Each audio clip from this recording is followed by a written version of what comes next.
refuse to lose. I'm built to win. Applied myself, I filled it in. No time for the doubt, they counted me out, I'm getting it in. Yeah. No time for no loss, I'm paying the cost, I'm in it to win. Yeah. Refuse. Mine, it can't be diffused. If you ain't thinking the same, then we playing by different rules.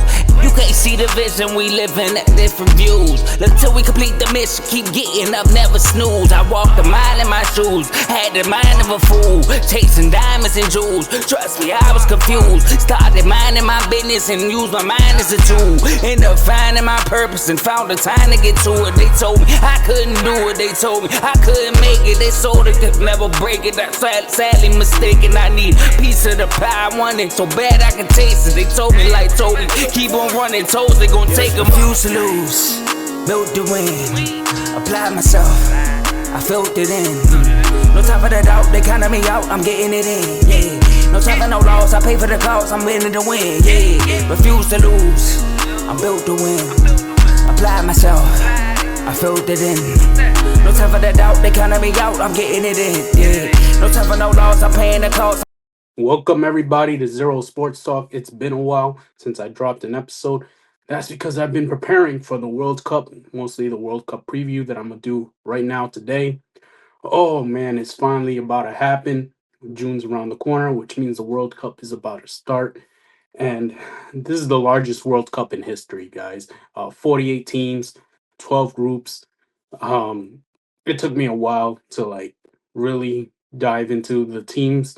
Some I do know, some I don't exactly know, but I will do my best to give information on almost pretty much every team.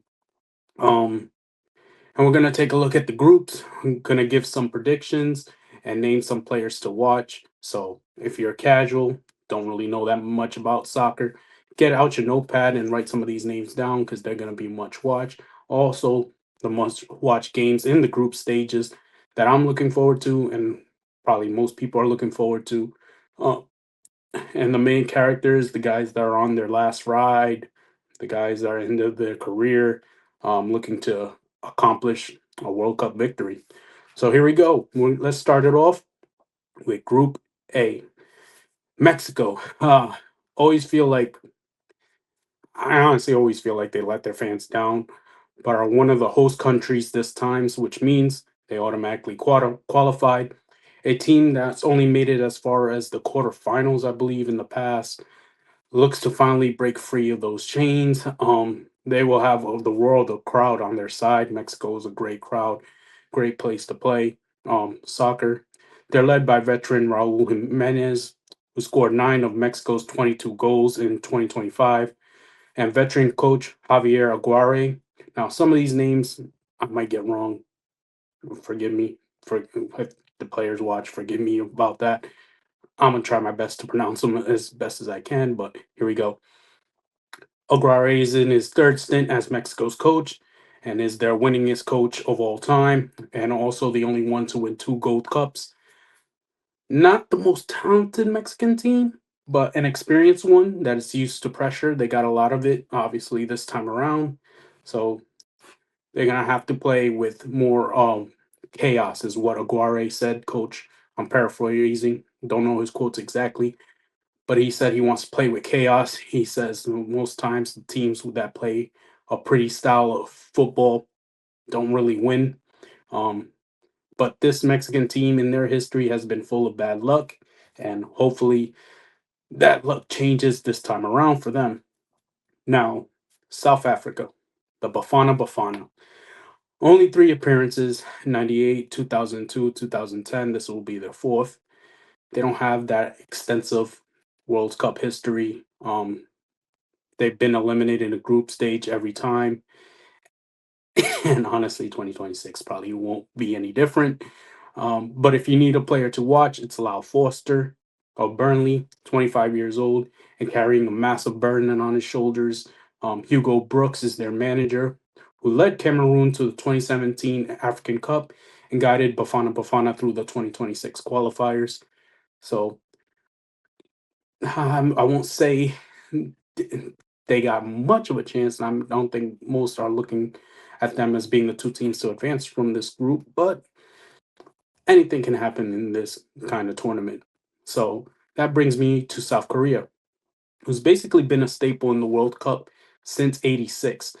Their best run was in 2002 as the host, making it all the way to the semis, basically finishing fourth.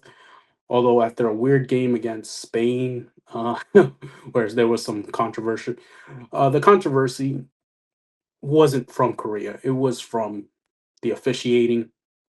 It's just like not a well officiated game, as far as I know. So a lot of iffy things happened in that game apparently, but they beat Spain. They made it to the semis where they were ultimately eliminated.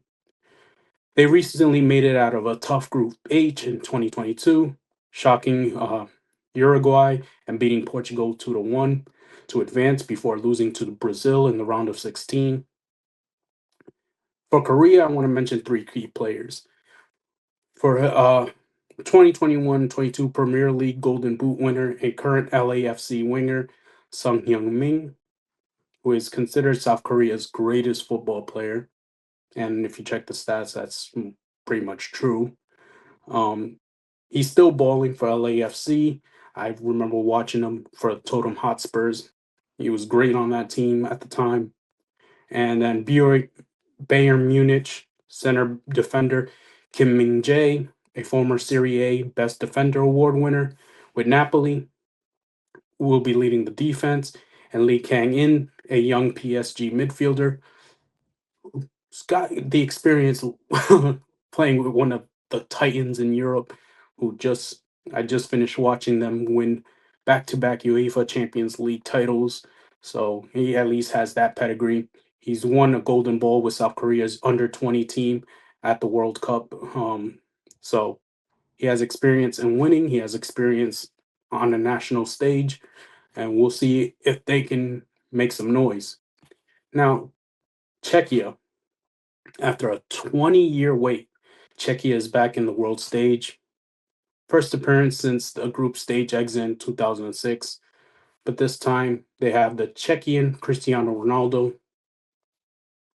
Okay, I wrote that down.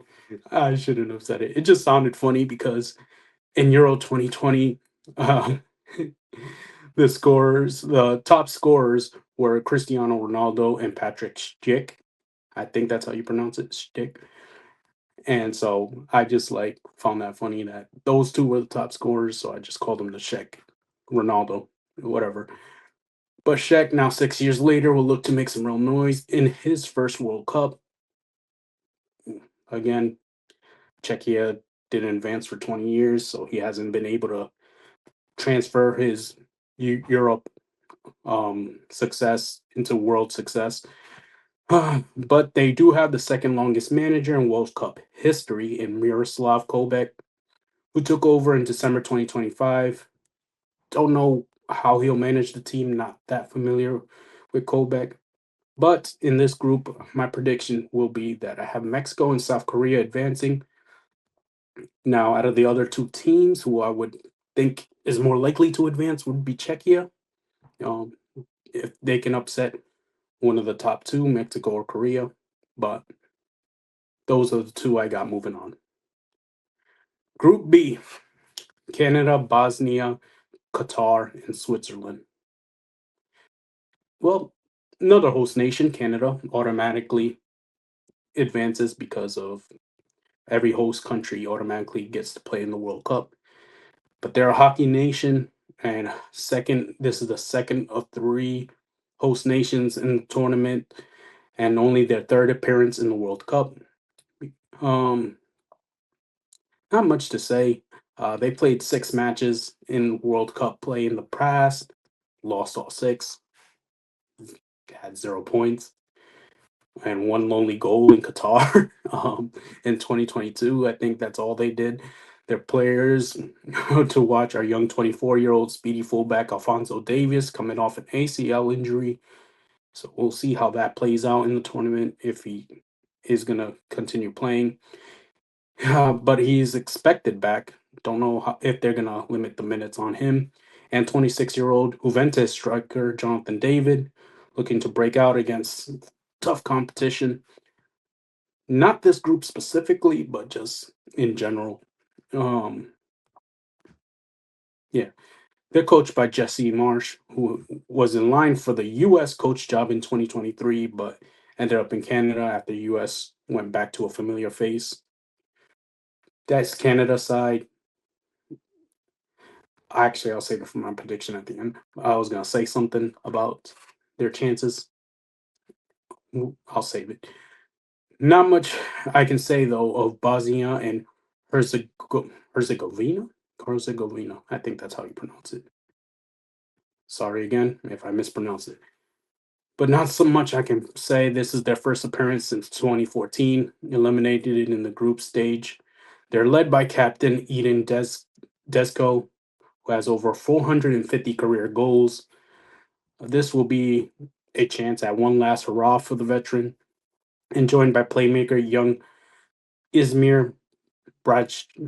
See, I'm telling you, I'm going to butcher these names. Brajcevic, 20-year-old difference between the two of the stars of the team.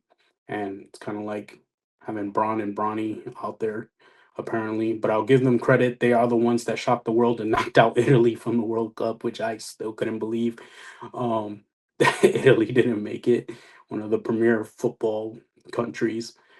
Anyways, they're coached by Sergey Barbares, former pro poker player who will have his team calm and ready to take on the moment. I mean, if you play poker, you should have a poker face. Probably teach that to the rest of your team because this is the moment to have it to stay calm and calculating. Qatar, a nation that made their debut in 2022, but couldn't make it out of the group stages. They look to put up a better performance this time around, but I mean, they're in the group to do it, I guess. After I mentioned the last two teams on this group, and then I'll mention the final team in a second. They are in a group to do a better job of getting out of the group stage, but we'll see. They're players to watch. Akram Afif, who, as far as I know, seems like a very respected and loved player in Qatar, as a two-time AFC Player of the Year award winner and a Qatar League champion multiple times. They will be managed by Julian Lopetegui, a former Spain manager who led them to the 2018 World Cup, and now Switzerland, the rich kids, the most expensive nation. The Swiss are becoming a consistent presence in the World Cup since 2006. They have advanced to knockout round the last three competitions. Look to continue that momentum to go forward this time. The farthest they made it in the past was the quarterfinals, but I believe that was in the 50s. So they will be led by Granit Xhaka with multiple World Cup and European championships. And first, not championships. Sorry about that. Granit Xhaka with multiple World Cup and European appearances. And first goalkeeper I'm going to mention in this is Borussia Dortmund's Gregor Kobel, who helped Dortmund reach the Bundesliga final in 2024. So they got players, they got money. And my prediction is this is honestly so tough in this group.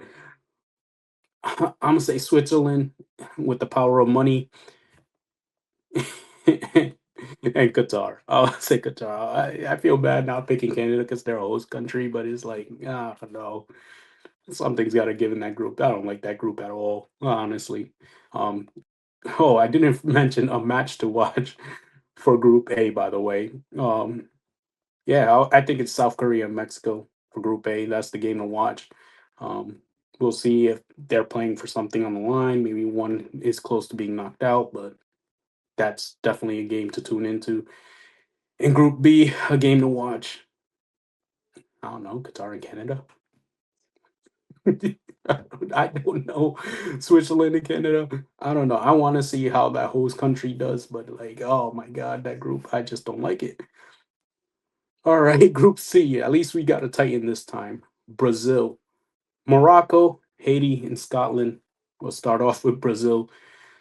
They're the former kings of the World Cup. They find their way. Can they find their way back to the throne? That is the question, and that's been the question for like many years. since they lost their swagger back in the days of Ronaldinho and C9 Ronaldo. They've been in every World Cup, have tasted so much success in the past, but almost always recently it's nothing but disappointment after disappointment. It's a new era for Brazil with young stars led by Barcelona's Rafinha and Real Madrid's Vini Jr. Vini, though, unfortunately hasn't mirrored any of his club success to country success. I believe he's only scored like 8 goals in like 47 matches in the national stage. It's not good at all. Neymar was added to this team as well, but from recent news, I heard he suffered an injury or is dealing with an injury. So we'll see if he even plays. If he does, he's definitely going to be on a minutes restriction. They're going to watch his minutes carefully. Might be his final ride in one of these. So I would love to see Neymar out there one more time, but Brazil has to play like a complete unit in this tournament because if Vinny continues to play that bad on the world stage, he's not Neymar, he's not Ronaldinho, and he's not Ronaldo. He can't carry the Brazilian team by himself. Rafinha did great with Barcelona this year, so he has help. It's a good team. Um, they're soccer royalty, they're football royalty, and a lot of their fans at this point are like they got to get it together because their manager is Carlos Ancelotti, also football royalty and multiple time champion in almost every stop he's been in, including 5 Champions League titles. He'll take his first crack at managing the Brazilians back to prominence. So they got it on paper, they got everything that you would deem is a favorite. It's just they're just like Mexico. They just run into so much bad luck. Now, the next team I'm talk about, Morocco, they're my villains. I'm actually excited about that. These are the first ones I'm gonna call like the King Slayers, the dark horses. Morocco, who sent both Spain and Portugal to Cancun in 2022, are back, and this is drama. This is excitement. A national team most people dismiss that can send your country home out of nowhere. That's what I want to see. I always like to see an underdog coming through in these tournaments, whether it's March Madness, whether it's NBA playoffs, something. Just a team no one expects coming out of nowhere and taking people's chains. This is what Morocco can do. They're the only African nation to ever make it to the semifinals in the World Cup and have key players like PSG's Hakimi on defense and Yosef and Nasseri, who sent Portugal packing in 2022 with a deciding goal. The biggest win in the country's history. The Atlas Lions will be coached by returning manager from 2022, Walid Regragui, again, butchering the name, who led them to a magical run in 2022. Hopefully that continues. Hopefully it wasn't a one-time thing because I really want to see an underdog advance in these tournaments. Haiti, this is my first, well, shouldn't be my first, but it is kind of my first. And yeah, we're just happy to be here. Thanks for coming, team, because in this group, most can see what'll happen to Haiti. First World Cup since 1974 and didn't make it out of the group stage back then. Definitely not going to make it this time either. Players to watch: Haiti's all-time leading scorer, Duckins Nazon, and Belgian-born defender, Haynes Delcroix. They will be managed by Sebastian Mingi, who has extensive resume leading African nations, most notably Kenya, to the 2019 African Cup.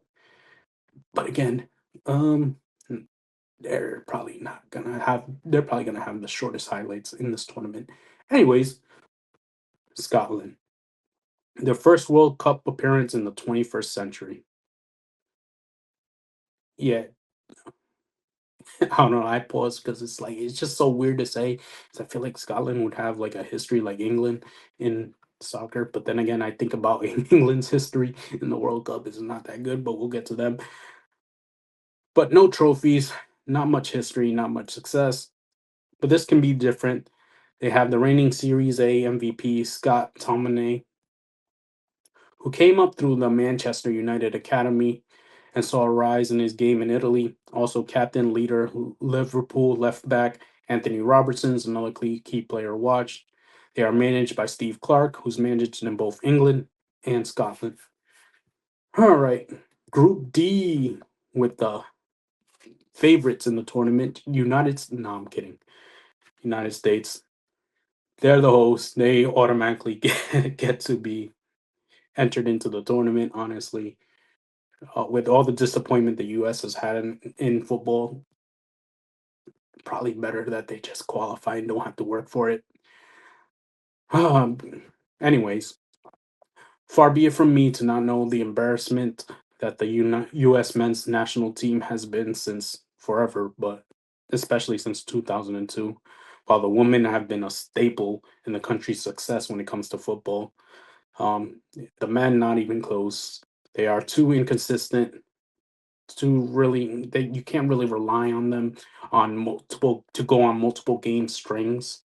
It's like they could punish a team, they can blow out a team one day, and then completely, what the bed the next.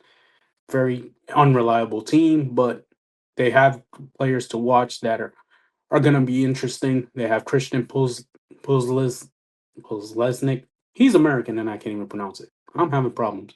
Midfielders, Weston McKinney, Tyler Adams, who will be able to defend and play make for the U.S. They're coached by Argentinian manager Mauricio Pochettino, who famously led Tottenham Hotspurs to the Champions League final in 2019, only to lose to Liverpool. He coached Espanyol, PSG, and Chelsea as well, so he has a good resume. Pretty good coach to have for the U.S. Again, though, their inconsistent play and their history with the tournament, can't really expect much there. Yeah, and Paraguay. Yeah, just as inconsistent as the US. This whole group is food for the rest of the teams in the tournament, honestly. But host countries usually get weak groups, so that's why US is here and Paraguay is here. It's their first World Cup since 2010, being one of the 6 automatic qualifiers from South America because they actually finished 6th, just ahead of 7th place Bolivia. Their players to watch are young forward Julio Inicio, and Brighton's up and coming midfielder Diego Gomez. Managed by Gustavo Alfaro, a longtime South American manager who led Ecuador to the World Cup in 2022. He is now trying to do the same thing with Paraguay. Now, Australia, their 6th straight World Cup. They qualified for the Socceroos. Yes, that's them. They're called the Socceroos. Have players Jackson Irvin in the midfield, if healthy, after foot surgery, and captain Matthew Ryan. They look to build on the 2022 success in the World Cup, where they did make it to the round of 16. So that's good. Next is Turkey. Honestly, I feel like they're the powerhouse of this group. They can easily be the top seed and move on. They're a stubborn team who made it through the qualifiers through narrow victories, most 1-0 and everything. But creativity of both 21-year-old Arda Güler and Kenny Yildiz is more than enough to pick them to advance. The manager is former Serie A manager Vincenzo Montella. Yeah, like I said, the team I'm gonna pick for this is Turkey, number one. And just like Group A, I mean, not Group A, Group B, picking a second team is tough. Again, USA is inconsistent, Paraguay is inconsistent, Australia, I'm gonna pick them. Turkey and Australia. I feel bad being in the US and not picking the US, but come on, man. They don't even have the power of friendship over here. Like, so no. I'm pick Australia. Germany is an angry that not many teams want to face. Now, stay with me here. The reason I say that, they're a staple in the World Cup, one of the best leagues in Europe, the Bundesliga. They had back to back brutal exits in the World Cup, losing both times in the group stage. They are 4-time champions and are expected to do much more than they have in the past. This is why I say not many teams would want to face Germany because something got to give. I know that country, especially in football, they have a lot of pride, and being eliminated in the group stage 2 times after being champions, mind you, after being champions, that is a tough pill to swallow. Not being able to enjoy your country's run in the World Cup, something that you're one of the leaders in winning, tough. But either way, their key players are Leverkusen's midfielder Florian Wirtz and veteran defender Joshua Kimmich, as well as Ken Haas-Seri, who almost led Arsenal to. Oh, my bad. My autocorrect just completely messed that up. Kai Havertz, who almost led Arsenal to the Champions League title, which I watched earlier today, and that was really impressive. Unfortunately, it came down to penalties, and PSG goes back to back. But either way, he's had a knack for scoring goals in clutch moments. So this is another time for him to prove that. They are managed by former Bayern Munich manager and the Bundesliga champion Julian Nagelsmann. He's won it with Bayern Munich in the past. Um, yeah, I have full confidence Germany is not going to repeat what they did in the past. So, anyways, Ecuador, a very impressive team that finished second in qualifying in South America, only behind Argentina, the defending champs, and ahead of big guns like Brazil, Colombia, and Uruguay. 6 straight World Cup appearances. With their best, it is advanced to round 16 in 2006. But this year they have kind of been amazing. Like not even this year, like the last 2 years, they've been amazing. They are a nightmare on defense, coming in with a 17-game unbeaten streak where they only allowed 5 goals, which is ridiculous. Yeah, good luck to the rest of the world on that one. Trying to get by their defenders. Their key players are Chelsea's Moises Sassedo, who can be considered one of the best midfielders in the world.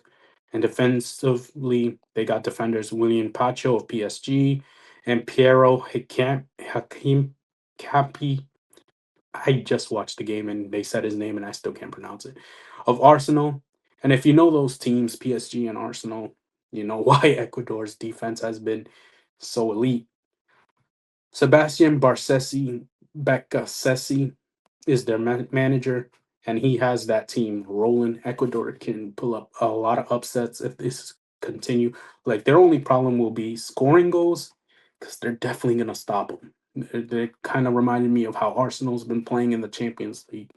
They're a great defense. We'll see if that carries over to the world stage. Sometimes it might not from the qualifiers, but Becca Sessi has this team playing at a high level. All they need to do is try to score goals instead of just stopping them. Curacao making their first World Cup appearance. They qualified by not losing a single match in the qualifiers. In 10 matches, they won 7. They had 3 draws. But not much is expected of them being in this group of death, you can call it. Their key players are Rengalo Janga, their all-time leading scorer, and defender Leandro Bacuna. They'll be managed by longtime manager Dick Avocott. And the reason I call this a group of death is also because of this team, Ivory Coast, finishing on top of the Group F and the CAF qualifiers. The Ivory Coast is an intriguing African nation. I feel like I would put Morocco at the top of the African nations. Sorry, people from Senegal. I do have you second, and I will have Ivory Coast third. Their key players, midfielder Frank Kessie and center back Evan, I can't pronounce his last name, Dika. They can surprise the Giants though. They're managed by Mercy Faye, who led the national team to a historic title run in 2024 for FCON.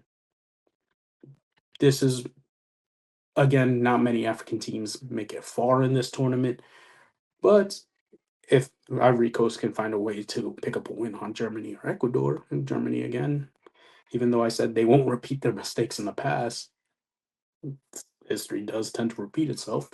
They could advance and make some noise in the knockout rounds, but I am picking Ecuador and Germany to move on. That was pretty simple. matchup to watch is that Germany and Ecuador. Great creativity, two great defenses. Uh, Again, can Ecuador score and can Germany score on Ecuador? That's what I want to see. Netherlands in Group F with Japan, Sweden, and Tunisia. Netherlands, man, the the bridesmaids of the World Cup, the best bridesmaids in history. They're the best team to never win it. But have come close three times in 74, 78, and 2010. They are led by all-time leading scorer Memphis Depay and one of the best defenders in the world in Virgil van Dijk, and managed by returning manager Ronaldo Koeman, who led Barcelona to the Copa del Rey win in 2021. I remember that. So I feel like they will do what they always do. I don't think they're gonna win it, but they can make some noise. The real dark horse of this tournament to me is Japan. The Samurai are massive dark horse, picking up international victories against the likes of Ghana, Scotland, England, Bolivia, and Brazil. Only losing once since like 2024. And like that resume is ridiculous. They're a well disciplined team that can shock the world. Their key players are going to be Wataru, who can steal the ball and start attacks, and Takafusa Kubo, who plays midfield for Real Soledad, who can create and has creative can create creative looks for scoring opportunities. They are managed by longtime manager Hajime Moriyasu, who led Japan to wins against Spain and Germany in 2022 World Cup to make it to the round of 16. Sweden, mm, nightmares for the favorites don't end with just Japan, because Sweden can be that. Their past has been unlikely though, because it took heroic, and I mean heroic, performance by Victor Gorkes, scoring 4 goals in like 2 games. I think it was. It was That's insane, and they made a last minute push to get into the tournament. But yeah, Gyork Gyork I cannot pronounce his name. Gyökeres, my bad. Gyökeres is a man that can carry Sweden, and he can carry them to pull off big upsets. This is why I said the Giants should fear Sweden as well.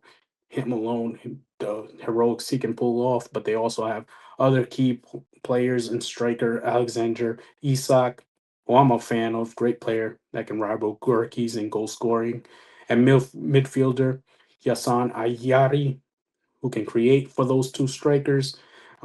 And scoring goals is going to be the name of the game for that team, with those two in the front. Now, can they stop the other side is the biggest problem. Their manager is Graham Potter. Tunisia. Uh, Not much history here. But Tunisia has their seventh appearance in the World Cup, never making it past the group stage. And also, they're just like a happy to be here kind of team. Their key players, Elias Shikiri, anchoring their midfield, and manager Sammy Trabelsi. I got nothing. Tunisia, good luck, I guess. But again, short highlight reel, not really expected to do much. And that's Group F, which I think will be the best game. I think it's Japan and Netherlands either easily. Netherlands and Japan are the teams I picked to move forward. Sweden obviously can move on too, but I don't think so. So I might have skipped some of the teams, so I'm gonna go back and just say them again. The teams that I predict are moving on: Mexico and South Korea in Group A. Group B, Qatar and Switzerland. Such a bad group, man. Group C, Brazil and Morocco. Group D, Australia and Turkey. Group E, Germany and Ecuador. Group F, Netherlands and Japan. And I went through this list and I realized the fun is just getting started, because from Group G to L is where we're going to see the Titans of the World Cup. I mentioned a lot of not good teams on this side. Obviously, there'll be other in part two. There'll be not good teams on that side either. But just in this part, I wanted to break it up into because this is just a teaser for what we expect on the next part, which is probably going to be much longer because there's much more players to talk about, much more teams to talk about, much more Titans to talk about. We got favorites, almost every favorites in part two from groups G to L. So I'll save that for tomorrow.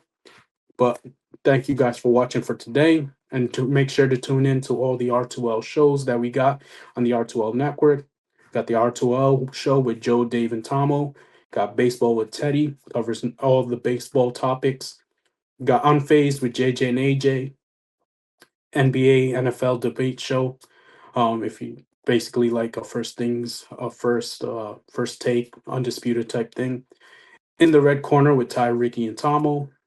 Dave's Doghouse, lowlights and highlights of sports. Football with Coach Coombs, talking fantasy football. He'll even have in regular football news and football talks on that channel. And then Carl talking college. He'll cover all the NCAA and basketball discussions over there. Right now, he's doing previews of all the big conferences. And then Real Ballers Only with Vaughn. That's where you can get all your NBA talk. Me, I just talk about every sporting event, the most popular sporting events and news. I will just talk about them here.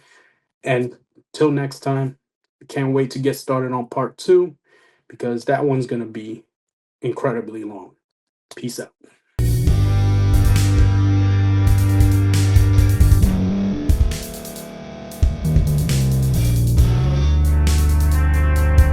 Thank you for staying to the end. If you're watching this on YouTube, please like this video, subscribe, and also hit that notification button so you can be notified next time we put out a video. If you're listening on any podcast platform, subscribe and hit that notification button, y'all, so you can be notified we put out another podcast audio. And last but not least, hit that share button. No matter what you're listening to or watching it, hit that share button and send it to somebody that you know that would love to watch this episode you just listened to. So once again, thank you for staying to the end, and we'll see y'all in the next episode.